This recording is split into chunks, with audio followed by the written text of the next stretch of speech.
Good day mga men, may tanggap tayong Samsung A50 power switch button repair problem. So tara, gawin na natin. Nabuksan na to dati, kaya madali nang natanggal yung cover sa likod. Shoutout pala muna tayo mga men. Shoutout sa'yo, Boss Philip. Thank you. Shoutout din sa'yo, Ma'am Christina. Thank you sa support.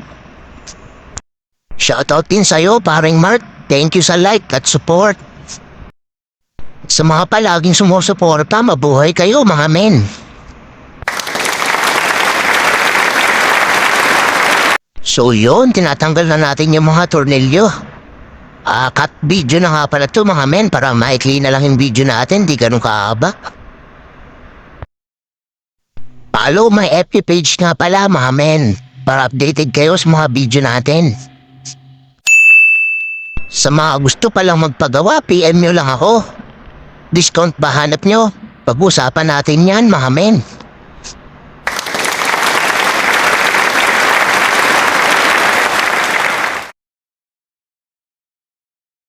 So yun, natanggal ko na yung cover ng frame. Ngayon check natin kung buhay pa yung linya.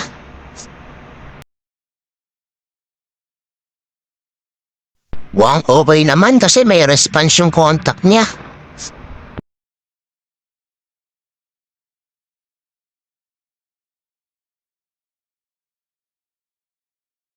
Ngayon, tatanggalin na natin yung button flex niya para malaman natin kung buo pa. Wow! Pag tinatanggal pala yan, kailangan dahan-dahan lang kasi pwedeng masira yung flex, maputol. Kaya yung mga nagmamadali dyan, dahan-dahan lang, okay? Mas okay yung safe. Makukuha mo rin yan, maniwala ka sa akin. Hindi totoo yan. Bola lang yan. Durog na pala yung push button niya, so kumuha na lang tayo sa ibang unit para magkasya.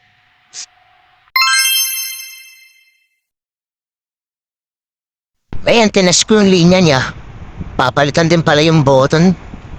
So, di ko na sinama sa video yung pagpapalit kasi madali lang din naman din yan. So, yun, napalitan na natin yan. So, ay balik na natin. Sa mga magdi-DIY nga pala, payo ko lang sa inyo. Huwag mong subukan, masisira ang buhay mo.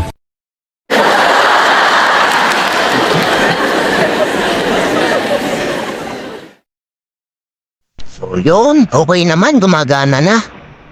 Ayos ang pagkakapalit natin.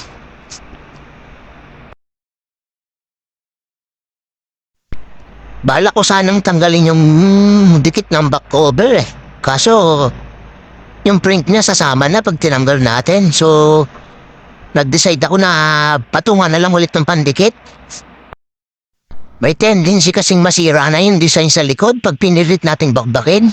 Kasi medyo luma na rin yung unit kaya nakadikit na masyado yung pandikit. So yun, binabalik na natin yung tornilyo. Make sure lang na nabalik natin lahat ng tornilyo. Di baling sobra, wag lang kulang. So yun, dinidikitan na natin, sangagod lang. Tapos dapat laging kine-check yung sa may camera kasi minsan nagkakaroon ng dumi.